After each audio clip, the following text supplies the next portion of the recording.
Hello, darlings, and welcome back to A Bird's Eye View, where this little bird doesn't just tweet, she dives straight into the nest of big ideas. Now, tonight we're flying right into the storm, the Gaza situation, and I've feathered my perch with two guests who are anything but chicken when it comes to speaking their minds. First, the former MP who loves to ruffle feathers in Westminster more than a magpie in a jewellery shop, Mr. Andrew Bridgen, and opposite him, the eagle-eyed head of the Henry Jackson Society, Dr., no less, Alan Mendoza. Sharp talons, sharper wit. So will it be peace in the dovecote or will it be a full-on cockfight? Either way, I hope so. Either way, I will be... No, I shouldn't say that, actually, should I? Either way, I will be keeping watch from above, wings at the ready. Gentlemen, welcome to the roost. Thank you so much, guys, for coming. What an introduction, Lois. Well, quite. And it's not been easy, has it, getting Andrew here, especially? I've come to the conclusion nothing really works in this country anymore, does it? What, including me? Including the roads. The road system, transport, anything. It just doesn't really work anymore. It's been going on for some time, I Yes. Well, we had everything perfectly planned, but unfortunately, Uber had different ideas, didn't they? But we're here now. We're here now. But Alan, you're only 20 minutes away. Yeah, not bad, exactly. So, bad. It's not for me, it was easy. And even though there's been a slight delay, we filled it rather pleasantly. Well, so we did. We had a slap-up kosher meal. Doesn't Exactly. get any better than that, does it? Result. Total result. But you've been in the papers this week, not just being written about, which Andrew and you are written about quite regularly. Andrew more than me. We'll come to that. You did an op-ed, didn't you, I did. in the Daily Mail? Can you Yes. tell us a little bit about what that was about? Well, it was, of course, in answer to what we've been seeing in terms of asylum processing rules. Okay. Keir Starmer, the Prime Minister, has decided to finally try and Sir start Keir doing Starmer. something. Well, Sir Keir Starmer, absolutely. And, his solution to the greatest crisis facing this country today is to alter some legal paperwork. And so the Daily Mail thought it was a good idea to have a little, discussion about that and how he's totally missing the point, which of course he is. You said too little, too late. Well, it's you stand too, by that? Yeah, it's certainly too little, too late. Yeah. And really, the problem is that it demonstrates. I mean, the Mail gave a rather entertaining headline about it, reflecting a small legalistic worldview that he has. The reality is he's missing the big picture here. The big picture is the country's being overwhelmed by people coming over. Yeah. And the answer is not to deal in slogans like smash the gangs, which is a small part of the problem, or process asylum quicker, which, by the way, means that we'll get more asylum seekers here who will be put through. Well, no, That's sorry, right. once they've been processed, there won't be asylum seekers Exactly. anymore. Absolutely. Exactly. And then so we've got rid of the problem, we just process them. They're now everywhere. Andrew, I've got to hand you But I to mean, account. come on. You were in the Conservative government when all this was happening. I mean, Yes. to what extent did the Conservative government lay the groundwork for all these failures, legalistic and otherwise? Anybody who'd been in Parliament for more than 5 minutes knew that the Rwanda deal was never going to work in its current form. Do you think they And had we any went to see intention? Rishi Sunak and explained to him, and John Redwood went, So you and went and I saw went. him. What did he say? He wasn't interested in changing anything. So that said to me that it was all window dressing. It was never meant to work. And as far as, as Alan said, smash the gangs. I mean, you've had all the governments have said smash the gangs. Do you know the only gang that's been smashed was a group of people traffickers who were actually taking disillusioned migrants back across to France. They've been arrested and they're going to go to prison. And I think that tells you all you need to know. Do you think that there's Smash an the element? Gangs. No, you're absolutely right. That's 100% correct. But do you think that there's some sort of weird deal that's been done with the Deliveroo companies and all of this kind of stuff? Because I can't help but think that this is being facilitated. I put out a video which was given to me about 6-7 weeks ago. It was actually filmed in 2023. Yeah. It clearly shows the dinghies being loaded back onto a lorry. And life jackets? No, they don't even bother deflating them, and they were going straight back to the ferry back to Like France. an Alton Towers ride. What do you think, Yeah, Alan? but here's a design. Look, the reality is that the asylum seekers are able to slip into the general population because of where they're being housed. I mean, they're living in the community right now. Yeah, That's what that's right. a lot of the protests have, of course, been about. It's Yeah. been about hotels, but also HMOs, people living right next to you. You can have, as you know, a house, 3 floors, 1 flat's an HMO, 2 flats privately owned, and suddenly, before you know it, you've got asylum seekers living in your building. Yeah, or worse, And- you're turfed out, so that the or whole you're turfed out yeah. in this sort of way, but they can be then integrated into the economy very easily. Yeah. The problem is that there are no checks, and here's the issue, back to the op-ed. Starmer misses the point. The point is that until you have an end to the idea that Britain is a soft touch and that you will get fed, watered, paid for, a job, you can live basically happily and you'll get asylum, you're not going to stop anyone. What young man that has a brain who lives in one of these Correct. countries wouldn't want to come? Correct, You'd exactly. have to Well, be quite self-loathing. I wouldn't you? pushed onto the Conservative government when I was a member of the Conservative Party. That was a few years ago, incarnations. before I told the people the truth about the vaccine. No, absolutely. We're coming on to that, and you were right. And I said, well, the principle is, if you the first thing you've done in coming into our country is broken the law, you are an illegal migrant. Yeah. What we need to say is that anybody who is an illegal migrant will never have a British passport. No. And the government agreed with me, but they never managed to bring it quite in. And that would be a big deterrent because. Well, if the law is, the first thing you do in coming into our country is break the law, you can never be a member of the club. No, okay, no, I completely understand that. So, okay, picture this, right? So Nigel Farage wins the election, the Reform UK, I should probably say, wins the election, whenever it is. I've been told that it could be as early as 2027. Who knows? I'm not sure.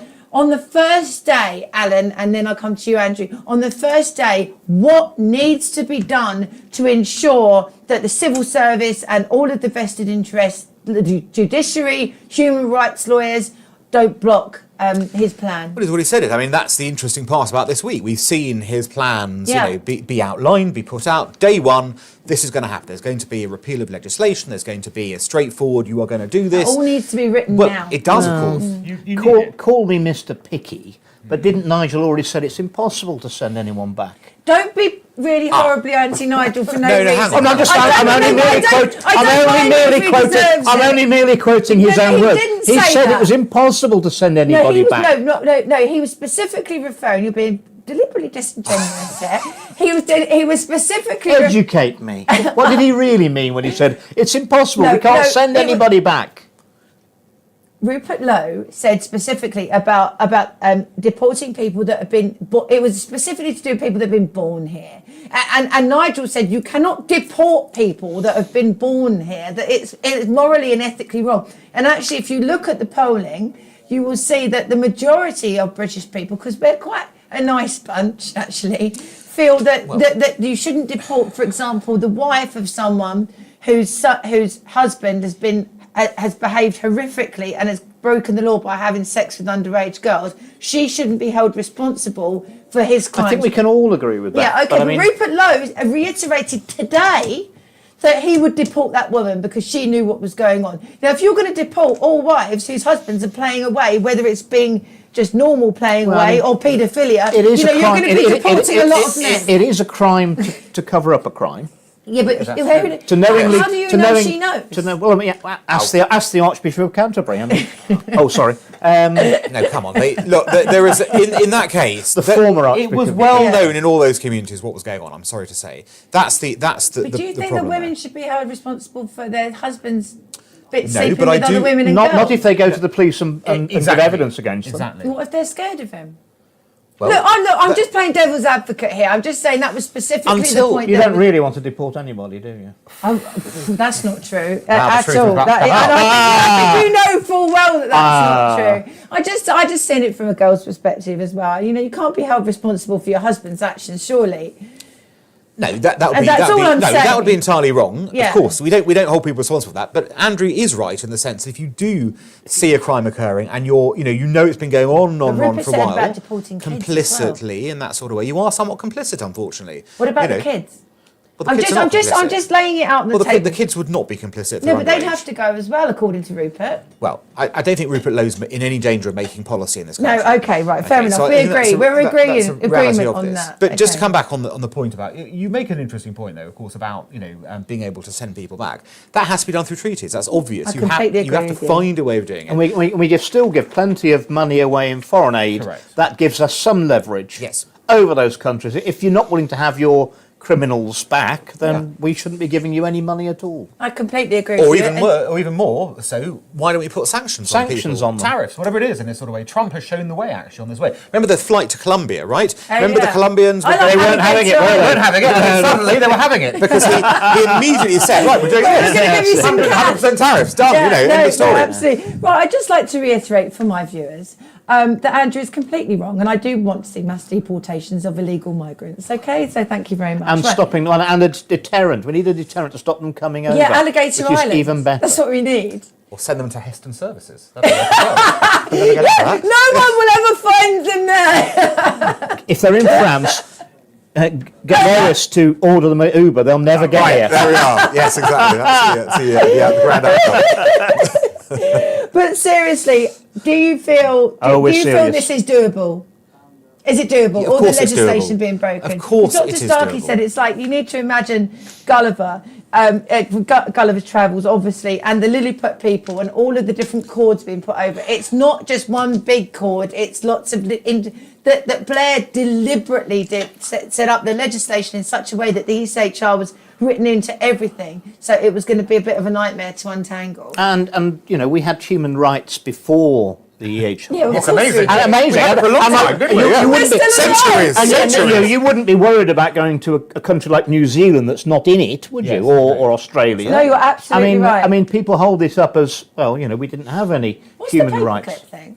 The paperclip. Yeah, I spoke in Norway 3 years ago. yeah. The, It's cool. the Norwegians invented the paperclip Did they? and before the Second World War, and when So they it were wasn't Lord Percy when from they were Blackadder? when they were occupied. Do you want to know or do you want to interrupt? Oh, So the Norwegians invented the paperclip before the Second World War, and when they were occupied by the Nazis, they wore a paperclip as a sign of resistance. right. Oh, And got it was actually punishable. Wearing a paperclip on your clothing was punishable by immediate death by firing squad. really. And they still wore them under their lapels. And so's being mean And to me. the Norwegians said that we don't have anyone who's speaking out about the vaccines in Norway. that's fantastic. You wear Good the for you. paperclip for us when you're speaking. Good for you. I think that's absolutely wonderful. And it's now an international sign of resistance to oppression. Resistant. Talking of perceived or genuine, dependent on your point of view, resistance to oppression. That I'm getting good at this, aren't I? That was almost a link. That was almost a link. That was an effortless I'm segue. gonna Come get on, you it was back for effortless. that. I'm going to get you back for You have to- that comment later, Andrew, and you won't enjoy it. Well, you Thank you. might actually, knowing you. But okay, so Israel. You two have got very, very, very, very different views on Israel, which is What's that? I'm not- fair I don't enough. What's here? So, okay, so you feel we need to be a critical friend of Israel. You have been criticised yourself for retweeting stuff that's been proven to be false, like Hamas type propaganda stuff. I took the picture off the front page of the Express, and if that was proved to be false, then it was false. Okay, well, Professor Fenton and you had a bit of a barney about it, didn't Well, you? Norman's a great guy, but Well, you agree? we agreed completely You on agree the on lots of vaccines, things. but we have different. When I was in Parliament, obviously the 7th of October attacks on 1,200 Israelis, horrifically murdered, tortured, horrible. But at the end of the day, any action by a sovereign government has to be proportionate. And all I asked in Parliament was, is the Israeli Defence Forces actions proportionate? So do you feel there should be a ceasefire now, even though there's still hostages? Because I can tell you, I've got a friend of mine that's in Israel right now, and he said every single person he's speaking to, whether they're a fan of Bibi Netanyahu or not, whether they're on the left, whether they're on the right, whatever, no one thinks that Keir Starmer and other countries like France recognising Palestine as a state right now is a good thing. It is while there's still hostages, saying that there has to be a ceasefire while there's still hostages. But do you feel that there should be a ceasefire while there's still hostages? Yes, and I think, but Okay. I'm in favour of stopping the killing. Whether that's what's going on If in they don't Gaza take or out what's going. Hamas, then surely the killing will continue. Well, unfortunately, there are so many casualties now that it's baked in that Hamas are going to be supported for the next 4 generations. Alan, what are your Unfortunately. thoughts? I'm not sure that's correct in Gaza. I think you're seeing evidence, significant evidence, that the Palestinian people in Gaza blame Hamas for what's happened to them. I would. I mean, think about it for Well, one why don't they second. just hand them over then? Well, so here's the difficult thing. The scared. monopoly of force still remains with Hamas. So it's difficult. As you said, resistance is fine with a paperclip, but it's a bit more difficult if someone's got a gun and wants to shoot you in that sort of way. And we've seen during this conflict, every time local Palestinian leaders in Gaza did come up and try to start establishing their own rule, Hamas did what? They went and shot them all. That's the reality of the situation. We have a problem in this conflict, and that the problem is that Hamas remains a genocidal terrorist organisation, Islamist organisation, that is not. You cannot live with them as a neighbour. And your point is right. Everyone wants the killing to stop. Nobody wants a war to continue, whether it's there or Ukraine or whatever it is in that sort of way. But there are legitimate military targets that still need to be resolved, and the war cannot end. But Alan, with when Hamas we in look charge. at what's Cannot. left of Gaza, Yes. I mean, the Israeli Defence Force have carpet bombed and shelled one of the most densely populated places in the They world. haven't, There aren't actually. any. Don't appear No, to no, be no. any buildings standing. Well, but do you know why that is, Andrew? That's not because it's interesting you use the phrase carpet bomb. They absolutely haven't carpet bombed. Do you know that Gaza, the Israelis have put way more munitions down than killed people? Now, that's significant because if you are carpet bombing, if you are looking to just kill as many people as possible, you end up killing more people than the bombs you're dropping. What the Israelis have been doing throughout this conflict has been a very careful, with some mistakes, but a very careful calibration of force and how it's What used. do you make of and how it's, I'll come to that in a second. Okay. But just let's get to the point here, which is they've very carefully targeted things. And the reason so many houses have been destroyed have been because Hamas have been using house after house as defensive positions. They booby-trap them as well. And that's what you're seeing. You are seeing the reaction to an organisation, a terrorist force, living amongst civilians, using those civilians as cover, using the urban environment as cover. It's a kind of warfare we are just not used to. And it's something we haven't seen on this scale because it just hasn't happened. And that's the reason you're seeing this destruction. It's not because it's wanton. It's not because. But do it you is think? genocide, I mean, anything of that kind. if you were Palestinian, Yes. a young boy growing up, and you've seen all this, what's the chances that they're not going to join Hamas when they become 18? I don't think they'll join Hamas necessarily. And the argument there is, I agree, they're not going to be friends of Israel. Absolutely not. But the end point to this, if you're Israel, you've got to resolve your security dilemma firstly. Now, your security dilemma does not get ended by anything like an occupation or whatever. It only ends once you have a viable future for Palestine in some way, shape or form. And that we're some way away from that because nobody in this debate, you mentioned a Palestinian state, right? The idea that we can suddenly create a Palestinian state with no idea of borders, system of government, who would run it, how it would operate, and all these things are not in place. We'll be breaching international law ourselves, recognising a Palestinian state because there is no state to recognise in that context. What's your view on this? The interviews we've seen with border guards who claim they were told to stand down on the morning of the 7th of October, and I have my suspicions because if it were me, if I were Netanyahu and it was genuine, we had this massive attack which has breached our defence and intelligence. I would have said, head of intelligence, you're not good enough, you're fired. Head of defence, you've allowed this to happen. Major breach in security. Just let me speak. He didn't sack anybody. Andrew, I just want to ask you a question. Okay, I'm not interrupting you. I just want to ask you a question. Are you saying that you believe that either that the Israeli government were complicit in the attacks because it gave them an excuse maybe to do what they've done, or are you saying that they either orchestrated it or they allowed it to happen? I just want to make sure. I think it's something very strange that a border that is very secure historically, that so many people were coming over in tractors and trailers over that border, which is very hard to believe. And also the time it took. But the time it took for the Israeli Defence Force, who are one of the best militaries in the world, to get to where the massacre was happening and stop it. And also, if I were Netanyahu and those people had let me down, those ministers would have been sacked, because that is a major error to have an attack like that on I'm Israeli going to get Alan in citizens. because he literally looks like he's about to explode. No, I'm not going to explode. Look, I can see why you might think that. Firstly, though, Netanyahu should have resigned himself. Think about it from that perspective. So I suspect that because... Well, he won't do that, so he should have sacked somebody, shouldn't he? Yeah, but that's what they normally do. You're saying he would have had do to. that, the point eventually goes back up to you. And this is, I think, which the issue that will actually sort of look at this whole security intelligence failure. The failure was more than simply a security intelligence failure. It was a conceptual failure as well. Netanyahu had for years ran a policy basically of saying we can live with Hamas and we can co-opt them in what we're trying to do. Right. Once you start thinking in that way, you stop thinking in security terms. You start seeing everything in a certain direction. And this is not unknown in Israeli history. The Yom Kippur War started in a very similar way. Why? Massive intelligence failure, because the Israeli government had just got it out of its head that the Arab states would ever attack them again. Look at 1960. We won the Six-Day War. We beat them all in 6 days. They're going to attack us again? So every piece of intelligence that should have suggested that there was going to be an attack was wished away. No, it's an exercise. No, that's NASA moving Sadat moving a force there. No, the Syrians are just manoeuvring. The same thing happened here. If you look at the report, it's a total intelligence failure based on a political failure to understand what was happening here. And you question why there was such a bad reaction. I'll tell you why. Because the way the Israeli system works is not designed for a threat like that internally. So from a military perspective, Why you not? understand, because the Israeli bases are not set up for internal attacks, as it were, from Gaza or the West Bank. They're set up for maybe external attacks or other forces. So maybe what from happened Iran, was, yeah. once you had overwhelmed the bases next to the Gaza border, the next Israeli bases were miles away. They weren't ready because it was a Jewish festival as well, a holiday. There was a whole Was it on set. Shabbat? It was on Simchat Torah. That's It was right, It it was, was just- it was yeah, a rejoicing, we're a very happy festival normally.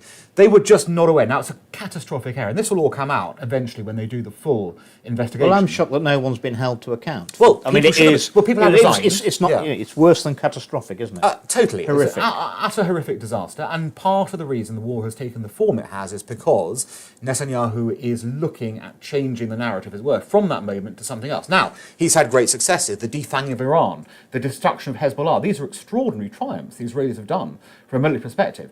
The near defeat of Hamas. But the thing he hasn't been able to get over has been the taking of the hostages. That's been the strategic millstone around Israel's neck from October the 7th, because you've always had this terrible problem that you've had civilians and others being controlled by Hamas, and that enables them to play on the psychological issue in Israel, which has worked very successfully, and actually has meant the Israelis would not have prosecuted the war in the way that they normally would. So how are we going to get peace? Yeah. Well, that's the interesting How are question. we going to get peace? Yeah. So, if we From look where at we this, are now. From where we are now, there appear to be only two viable solutions. Okay. The first viable, and one is a short-term thing, as one is a longer-term thing. The short-term solution is the Israelis, either through their force of military right now, finally get a deal where all the hostages come out. The Israelis say, look, if you're going to do a Do you think deal... they're still alive? We know some No, we know of them 20 are. of them are alive. The 20 are definitely alive. 20 are definitely and alive. the others are dead. But if there, the Israelis have been pretty obvious about this and said that if there is a deal where actually all of them return, not half, not dribs and drabs, we're going to end that, then there will be a deal and we can live with a ceasefire on that basis. That kind of makes sense if you think about it, because that ends that sort of Well, he'd dilemma. lose public support completely if he did. If the hostages came back, maybe. No. If the hostages came out, the Israeli society wants hostages back No, emotionally. sorry. What I meant is if they came back and then the war was still continuing in the same vein. So you have another scenario where we can have peace. The second scenario is, it's a much longer term thing, it is the way that you defeat Hamas militarily. Okay, you won't be able to beat them as an idea, that's correct, but you can defeat them militarily to the point of having an occupation.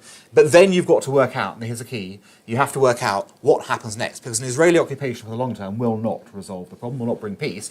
And what the Americans, everyone's taking their eye off the Americans right now. What's the Americans? It's interesting if you've been, there's been a lot of fuss in the last week. Witkoff, Trump have been saying interesting things. There's a lot of background movement around Lebanon, around Syria, around other countries. There is a plan, the Americans are working a plan with the Israelis to bring a long-term solution, which will involve some kind of Palestinian statelet. yeah. It will involve That's interesting. I've heard that as well. recognition of Palestine, of Israel by the remaining Arab states who need to do it.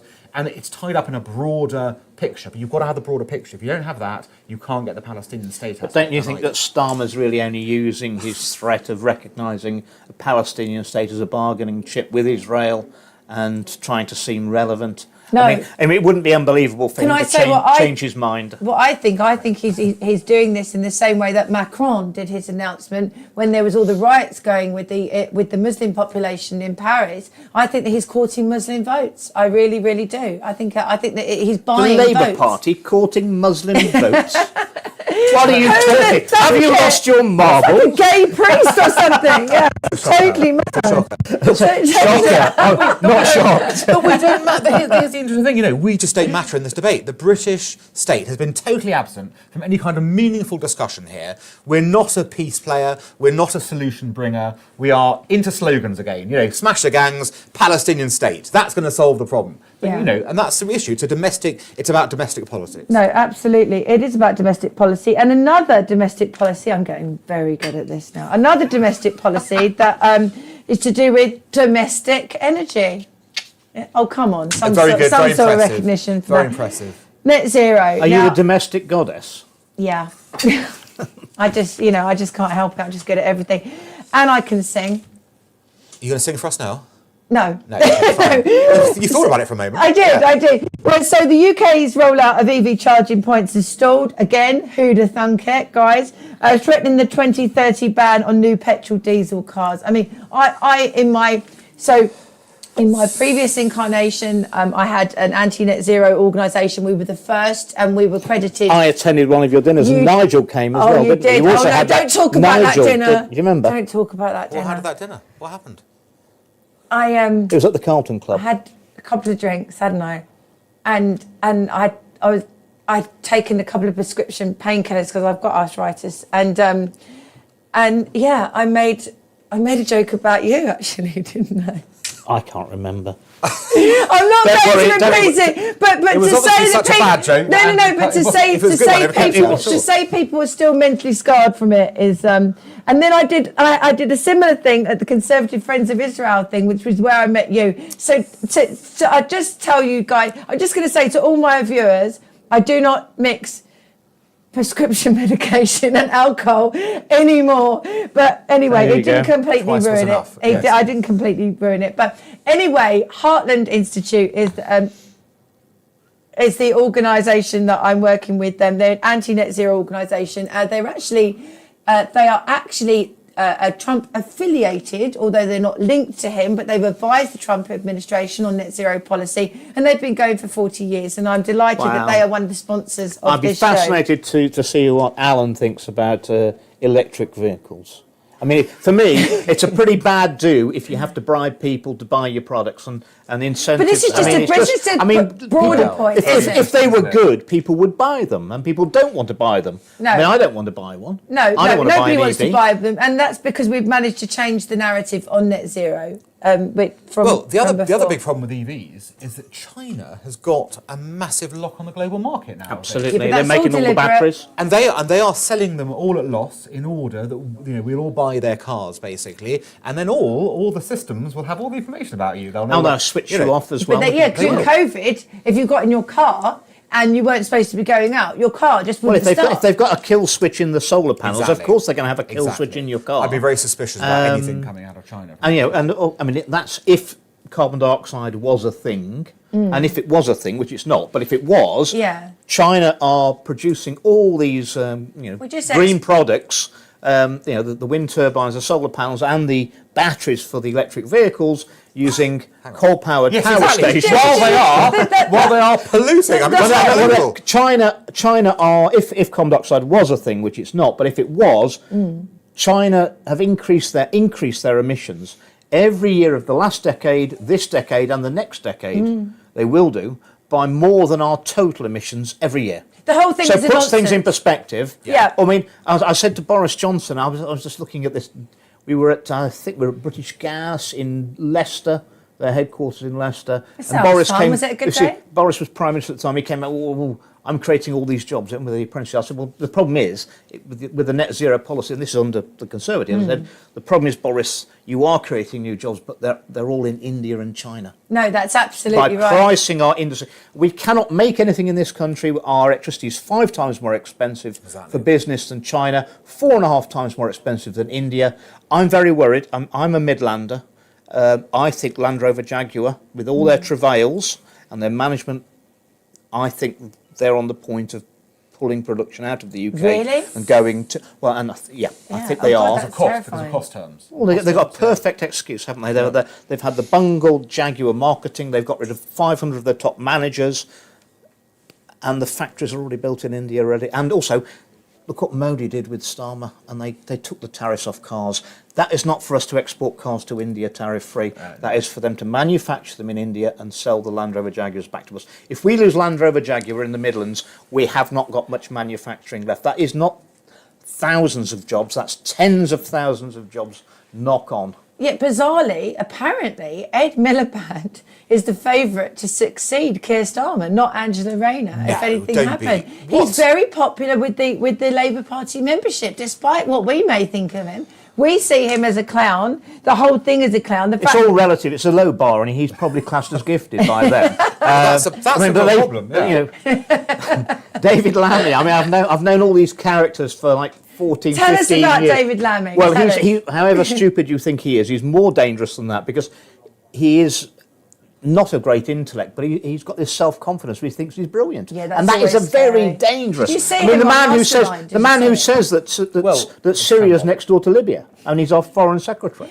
What do you think, Alan? It's been look, on a foreign policy level. This has been an abysmal government, absolutely abysmal. With the sole exception of how they have managed to cleverly, keep close to the Trump administration. Apart from that, everything else has been truly disastrous. By Chagos Islands, deleting tweets. The Chagos Islands. Oh my goodness! Surrender. This idea, that we're giving up land because of some potential. With no debate in Parliament, no vote in Parliament. I Exactly. don't think that's constitutional. I don't think the Prime Minister has Didn't the ability they do it to stand when that Parliament was in And have you recess? had it? So it's the Chagos Islands have never belonged to Mauritius. Exactly. No. We're going to give it to It's you, just a random and thing. we're going to give you 35 billion of our pounds, which we're going to borrow, We're paying you, and we're going to yes. hire it back off you for so many 100 million in the next 100 years. And it turns out that the legal guy doing the legals for Mauritius Is one of Keir's boyfriends? It's one of his old chums from law school, so Yeah. there's no And conflict of one of the interest Attorney General's whatsoever. friends as well, I Well, I think, mean, if I were, suspicious, I mean, I'd think. Are you a suspicious person? I've Andrew? become a bit of a cynic, become actually. suspicious. And What, recently? having done 14 years in Parliament, I realise that the difference between an optimist and a pessimist is a pessimist is just an optimist who's been around in politics Do you for a while. remember when we were sitting in the... And sorry, go on. I think there's in that 35 billion sweetener for Mauritius, which is going to pay off their national debt. Call me Mr. Suspicious, but I think there there's might quite be a bit a of thing- room, you think there quite might a bit be- of room for a kickback or a. I'd say more than a kickback. I'd say Yes. a whole body back. I'd say. The deal made no rational sense. I'll leave it at that. Rather, but it When, made no and for rational me, whenever I've looked at anything that doesn't make rational sense, it's always corrupt. It is always corrupt. Just a little aside. Do you remember when I brought Nana Aquia in to PMQs and Lee Anderson was hosting her and I, and then you and him looked like you were We had about to a little- knock each other out. What was that about? What, you and Lee Anderson? Yes. Suddenly these boys are fighting, and Nana and I were quite excited. That was Lee Anderson. That was the day when the Conservatives announced that I was expelled indefinitely. Oh, okay. And so I went up to him because he was the deputy chairman. And I said, well, why didn't you tell me? Why have you leaked this out? Because they leaked it, I couldn't appeal. They knew that, you see. Oh, I Because see. it's all on I confidentiality. see. And so they leaked it, so I couldn't appeal. Right. And I said, that's a bit of a low blow, doing that on purpose and not even telling me. And then he came over, because we were all eating in... Did you have a friend's dad with you or something? You had somebody with you? I had an elderly gent with me who was 80, and Lee came over and threatened to punch his lights out. What? And I said, well, that's very brave of you, Lee. But don't Allegedly. have a go at me. I'd just like to say for the viewers that was allegedly. Well, he's saying it. So Yeah. I was there. No, but allegedly Lee said that. I don't actually Well, I was remember. there. No, I was there, and so was my guest, and he, No, that's fine. All I remember is that And I thought Nana went to me. I Wasn't this exciting? I thought he was Quite very. exciting. I thought he was Backstory, very. Lee Anderson was very brave to threaten to punch a 75-year-old man. Did he? thought- Had he threatened him? No, No. he said, "Shut up, Grandad, or I'll take you outside and punch you." Oh, well, I thought- Nana and I weren't privy to There's that. not but all necessarily, we- not necessarily the behaviour I was expecting from the Conservative deputy chairman. all I will say is that obviously Nana and he shot and I off weren't. after that, didn't he? I can't remember. Yeah, I didn't. Nana and I weren't privy to what was said, but all we knew that the boys were fighting, and we were like, You enjoyed that thought. Yeah. What a fisticuffs in the House of Commons. Yeah, but I mean, obviously, Never happened. that's not a very feminist thing to say. So I'm going to retract it. No, I'm not actually. I'm not going to retract it at all. Okay, so net zero is a complete load of nonsense. Well, it's economic suicide. We're destroying our economy for no benefit whatsoever. We're exporting all our manufacturing to the Far East. The Americans are out now. They are. We're less than 1% of And the we're not fracking. we're less than 1% of the emissions. Yeah, the whole thing. I mean, the insanity that we buy oil and gas from Norway from the same fields we could extract our own gas. But you'd see, under the madness of net zero, if we import the gas from Norway, it counts on their carbon footprint, not ours, even though we're burning it. And we're, Yeah, but it's all our balance of payments. You are a serving Tory councillor at the moment. Yeah, but that doesn't come into net zero policy. Well, it does, because actually... Well, Alan has his cross to bear. He's still in the Conservative Party. Yeah, well, that's true. It was Theresa May that Yes, signed that was it her up. going away present, That was her wasn't going it? away Well, present. he was in Parliament at the time. Yeah, we never even had a vote on it. Another one, right. Another one we didn't have a vote on. But look, here's the issue. I think the whole, if we're having a discussion on this basis, I think that what we're really missing the point on, you're right, all this issue about running to net zero on yesterday's technology is madness. We're going to, if you think there's a problem here, and I will say I do think there's a climate change problem. It's real. I don't think it's man-made, by the way. Exactly. I do think it's real. And I do think But you it's called the big yellow thing. and you can do something about it. It's called technology. Yeah, we and have adaptation. AI, adaptation. All through history, humans have been able to deal with problems. They Yeah. haven't done it by reverting back to the Stone Age. They No, haven't gone, with we're going to windmills. end all... No, they haven't done that. No. What they've done is they've gone, let's find a better solution where we can maintain our lifestyle and progress Yes. as opposed to going backwards, right? And we can still save things and conserve things and develop them. So my view is, let's look at the technology approach. There's going to be, in the next 10 years, immense And what do you think about technological change capturing with AI. carbon dioxide? It's just a money laundering Of course it exercise. is. They're But you called just trees. highlighted the interesting part. Yeah. That if you How take many billions? From Norway, that means your footprint is done. It's fine. We can offset it this way. Look, this is all just shuffling, sort of things around. If you want real solutions, we have to wait for the next generation technology to bring those solutions. But of course, and do they're something different. indoctrinating the children in the school with all this rubbish. Yeah, I know, but I think the kids are all right. My daughter. They Oh, know, right. really, do they? My daughter's age, they're not particularly woke, and How they're old's your massive daughter? Farage fans. How was your daughter? 14. Okay. Yeah, and So they're gullible, are they? Oh, he's funny. if I hadn't mentioned the Farage thing, he would have I said, would you have would have done. said, oh yeah, that's a great sign that they're not believing in net zero. But the only party actually that is saying that they're going to abolish all net zero policies at the moment is Reform. But I think Kemi Badenoch's been paying lip Yeah, service but to I it. mean, hasn't No, she? I think she'll get there. I think she'll get there. But I think the interesting part is, look, young people are genuinely concerned about the environment. They are. They've But been fed it. No, but people should be concerned about the environment. the Lois. environment's different to climate No, change. exactly. But Yeah. about the environment and about if there is going to be. I like planting trees. I think they're very good for carbon They're very capture. good for carbon Well, capture. we're They're also good for the in country. northwest Leicestershire. Full We've stop. got the heart of Yeah. the new national forest. Beautiful. So we had a lot of coal mines. Yes. The last one shut in '91. 5 million trees on top of the old slag heaps and coal mines. There's very few things. I mean, Shouldn't call women that. a lot of northwest Leicestershire. When the coal mines shut down, it was looking pretty post-nuclear. absolutely. A lot of it looked like the Somme. Yeah. Well, you imagine, Really? 40 years later, It's all been trees. reforested, we're Beautiful. 24% tree cover, and it's beautiful. It is beautiful. But there isn't many jobs. Highest economic growth in the country in northwest Leicestershire. Happiest place to live in the Midlands. 12 years moved the poorest part of Leicestershire to the richest while I was the MP. Well, I tell you what, I stand corrected, And I you're apologise. sitting, you're sitting actually. I sit corrected. Sit in Here the is corner warning: and be if corrected. we lose the manufacturing, Not- then we lose the manufacturing. Well, we've got the 10th largest structure in Europe's being built in northwest Leicestershire. It's just been finished. Is it your house? Land Rover Jaguar's World Spares Hub.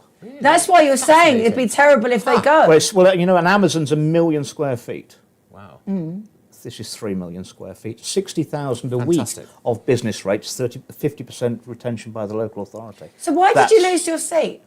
They took my ballots out of the ballot box. Did It's they? 4 hours to bring the ballot boxes in. Is that this what time. happened? Yes. Tell us about what happened. Andrew, don't be ridiculous. You don't seriously think you won the election in 24? Yes. You do? Yes.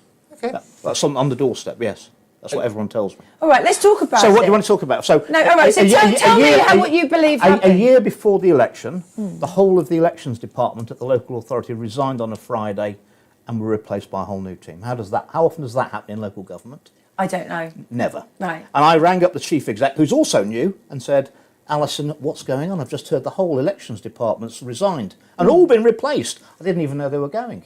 She said it was the right time for them to move on. So literally every the whole member of staff. every member of staff all moved on the And same has day. this been reported No, there's no until point. now? Is this an exclusive this on the is Lois exclusive. Perry No, Show? no, No, I've been bird's eye view. so okay, so that's what happened. Then, so we had that. I had a meeting with the new elections department because I thought this is a bit strange. I asked the chief exec, what's going on? They've all left, and she said, well, it was the right time for them to move on. I said, well, right time for who? I'm not sure it's the right time for me. No. So anyway, so then during the election campaign, we had a meeting with them, and we met in the old office block. Now, I was well aware that the council were moving out of the offices.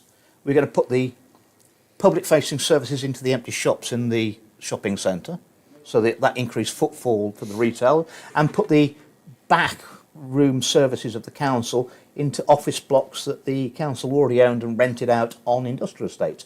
Demolish the old council building, leave the listed building at the front as the registry office, and put in facilities like a bowling alley and leisure for the people. I found out that the council had moved out of the old offices, but they left the new elections department in their pre-election on their own in this great big office block with no supervision. When we got to the count, So you're saying it's so they when we got to the count, at our £26 million new sports and leisure centre, because we've got the highest economic growth in the country, so yeah, we okay, I've already delivered all conceded that point. Okay, Okay, you were right, I was wrong. a third of the car park was coned off with security guards, and I said, well, this is not normal. What's happening here? They said, oh, Mr. Bridgen, this is where the ballot boxes are coming in. We don't want anybody near the ballot boxes. They didn't really mean that. They meant we don't want anybody near the people bringing the ballot boxes in. So we went in. And then the chief exec knew, who stands up, she's the returning officer, she stands up and says, shaking, can't speak, voice at 10 Yeah, o'clock. well, women are often like that around you. Yeah. Well, they're only human. But Well, I don't even know I've got through the interview. but she is a lady who's on more money than the Prime Minister, probably. Right, okay. So she stands up and she said, I need to make an announcement. It's going to take a very long time to bring the ballot boxes in tonight. We might not get onto the count proper until 2 in the morning. That's 4 hours after the polls are closed. Right. Right? My seat had actually gone down from 120 square miles to about just over 100 square miles. I'd lost 2 wards. So I've got small. We've always got the ballot boxes in the last 4 elections and the referendums in about 35, 40 minutes. Right. But tonight it's going to take up to 4 hours And to what bring was the her ballot. reasoning for that? There's no reasoning. But she knew in advance, right? My vote dropped from 63% in 2019. And bear in mind, I'd led Brexit for the East Midlands. Well, the Conservative Party, the Labour Party, the Liberal Democrats had all been in favour of staying in. I was for leave. 61% of my electorate voted with me to leave. They didn't vote with the Labour Party and the Conservative Party and the Lib Dems. They voted to leave. And then I got 63% in the 19 election. According to the votes, I got 3.2%. You're joking. And I put more leaflets Oh, out. Alan, you've got to admit that's a bit I put strange. more leaflets. No, I it's put not more strange. leaflets It's out not than strange at anybody all. else. I had more volunteers than anybody else. can I- Right, hang on. And you got the coup de grace is that the day after the result, I took a phone call from a constituent who I've been speaking to since the madness started about 5 years ago before COVID. And he said, I need to tell you something, Andrew. He said, first of all, he said, my wife and I voted for you, as we always do. He said, but I need to tell you, I work for Ipsos Mori, the exit poll people. And I was tasked with doing the exit poll in your constituency. And what was his figure? He said, we didn't do it. 2 weeks before the election, he said, we were all sorted in North West There was Leicestershire. no exit polls, no tellers. He said, no, we were all sorted. We got everyone recruited. He said, and I knew that Ipsos Mori, nationally, was struggling to get enough people to man all these. They have people there from 7 in the morning till 10 at night, and they actually ask every fourth person who comes out. You have to count the people out, every fourth person, not every person, and you write them down. So we're all sorted in North West Leicestershire. 2 weeks, inexplicably, 2 weeks before the election, he took a phone call and they said, "Stand down. We do not wish to poll. Not wish to poll North West Leicestershire." Right. Well, okay. So you've given us a convincing argument. Just before we move on to the last and topic, I can't walk around in my old constituency without half the people telling me they voted for me. And Alan, just your thoughts. I'm being stalked by the 3%. They're everywhere. Well, okay. Join the club. Well, look, Andrew, you've got your view, fine. I'm not going to say much more about it, but I suspect that Alan, the please history. do. No, the history of independent candidates is that they tend not to win seats. And now we know why. Now we know why. No, we don't know why, Andrew. You were not. People did not. There wasn't a grand conspiracy. Well, all I'll say is that it's 21 days to object to an election. Yes. Nothing to do about that. But there's no statute of limitations on election fraud. Okay, we so have so many debates in Parliament about voter fraud, where someone might vote twice. We've never ever had a debate. So we've never had a debate in Parliament about election fraud. But on a serious note, then do something about it. I feel, looking at it from the obvious point of view of historical elections, people who leave a party or expel from a party, whatever the phrase is, and don't join another party. So Jeremy Corbyn got in, though, didn't he? Yeah, but Jeremy Corbyn is a very different case in point to you. For one thing, Jeremy Corbyn has built a movement around him for years, basically. He spent years building a movement, and he had a momentum organisation around him, all the rest of it. He was always ready to run. I had more deliverers than anybody else. Okay, but at the same time, you were up against a whole set of political parties who were... No one's ever heard of the candidates. Nobody... But with respect, you know full well that in certain places you can elect a goat with a rosette versus a very successful, very well-known person. The Conservatives never won an election that I didn't front in North West Leicestershire since the 90s. Okay, but the point is, you don't think that it's remotely a possibility that you could have lost normally. You don't think that? Remotely a possibility. I thought I was going to win with about 35% of the vote, which is just a bit more than half. Well, you told me you were going to win. Yeah. Well, the people told me women were going to win. If you really think there was a large-scale fraud on that scale, well, why can you explain? No one can explain why it took 4 hours to bring the ballot boxes in. Where we could have bought them from Scotland. Incompetence. I'm not being funny. The ballot boxes take a long time coming in Westminster, where I'm a councillor, and they're even smaller. The space to get in from say St John's. And no one saw the ballot boxes open. They were bought in the back. So then, hang on. So let's just take it to the logical point. You've just raised the point about there's no statute of limitations on fraud. Take it to court. If what you are saying is true, it's fraud on such a large scale. There's no way it could have been covered up. No way. There would be a thread somewhere which you could pull on to get. So if you really think that's the case, you should take the court. We just need. Can I say something? Well, it's interesting. It's interesting that obviously being an MP for 14 years, I met various numbers of senior police officers who've been in charge of the police in North West Leicestershire, and one of them who's retired bumped into me a few months after the election, and I said, he came over and said to him, "What's going on?" I said, "Well, I'm pretty annoyed about what's been done at the election." And he looked at me and said, "Well, I said, they fixed the result in North West Leicestershire." And he looked me in the eye and said, "Andrew, what did you expect them to do to you? The establishment to do to you?" Well, and the reason why... I had a Sikh guy rang me from Ashby de la Zouch, a big supporter. There's 8 voters in his house. He said, "You got 0.5% of all your votes out of my house in that case, because you got 8 votes." He said, "You only got 1,500 votes altogether, down from 34,000. Yeah. The reason why, if indeed that was the case, what you allege has happened to you, a very strange then would you situation. argue that it was because of your stance? This is going to be another great link, Ness. I see what you're doing there. To COVID-19 vaccines, because and it's actually been in the news this week because the appointment of Retsef Levi by the Centre for Disease Control in America, obviously, is being seen as a significant development as he has publicly called for the halting of all mRNA-based vaccines, which of course the vast majority, apart from the Russian one apparently, I was told by a friend of mine earlier on. Which is called what?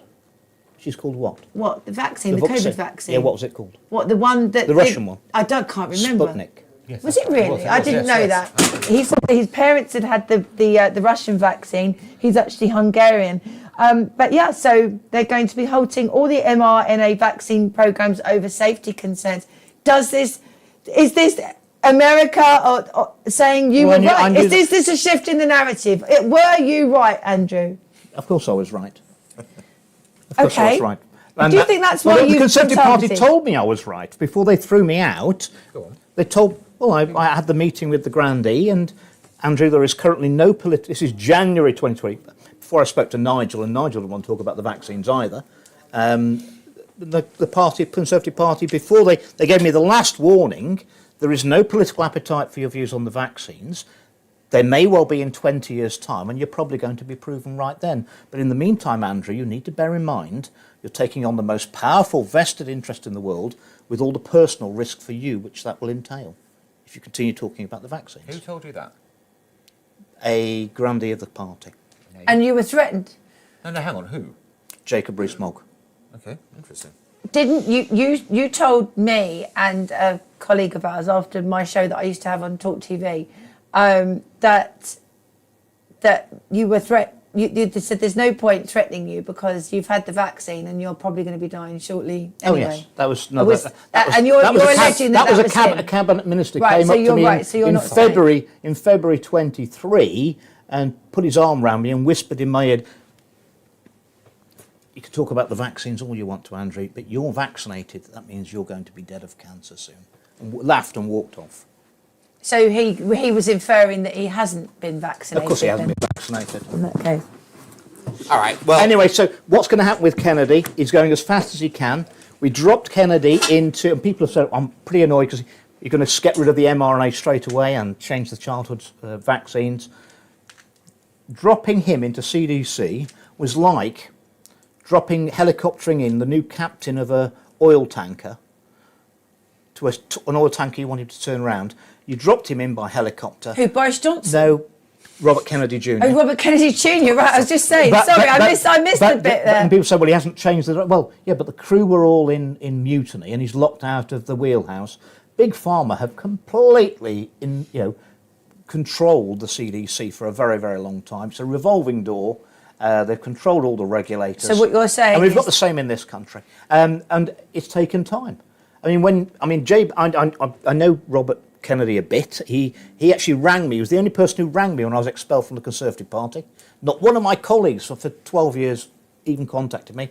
When I took a phone call from a presidential candidate within an hour on my phone, and he said, "It's disgraceful what the UK Parliament's done to you. You're very brave for telling the truth about the vaccines, and I'll back you." I know Jay Bhattacharya better, who's now got Anthony Fauci's job at National Institute for Health. They are going to come out in September with the link between autism and the childhood vaccines and what is in there that's causing it. That's going to be the first step because the $6 billion of it. I had somebody today tell me that's about to come out. That's going to come out. That's going to come out next month, and that is bear in mind it's far worse with the COVID vaccines. Is it? Absolutely. But no one seriously gave the COVID vaccine to their children, did they? No, did well, they? some people did. 6 billion. I know Labour. I know Labour MPs who did. I know Labour MPs. Just to show what great people. Well, they were going. They said they were going on holiday. They wanted to go to Disney. I said, well, it's a bit of a shame to jab your 4-year-old because you wanted to go to Disney. Alan, what do you feel about the whole COVID stuff? I don't know your views. It'll break in interesting. The COVID stuff will come out in October.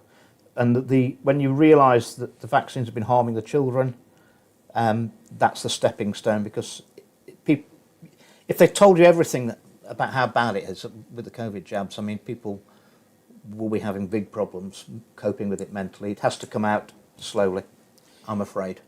Thank you. Well, look, I'm not a health expert, and I'm not going to get into the sort of... My degree's in biological sciences with biochemistry, specialising in virology, genetics and behaviour. I'm not for a moment suggesting... You're such like a... No, it's fine, it's fine. It's important. If he's got a speciality, it's important to Well, I stood up in Parliament and stopped them jabbing the babies, the under fives in this country, on my own, and it cost me my career. Yeah. But, not many people get a chance to save children's lives, and I did, and I took it, because that was worth it.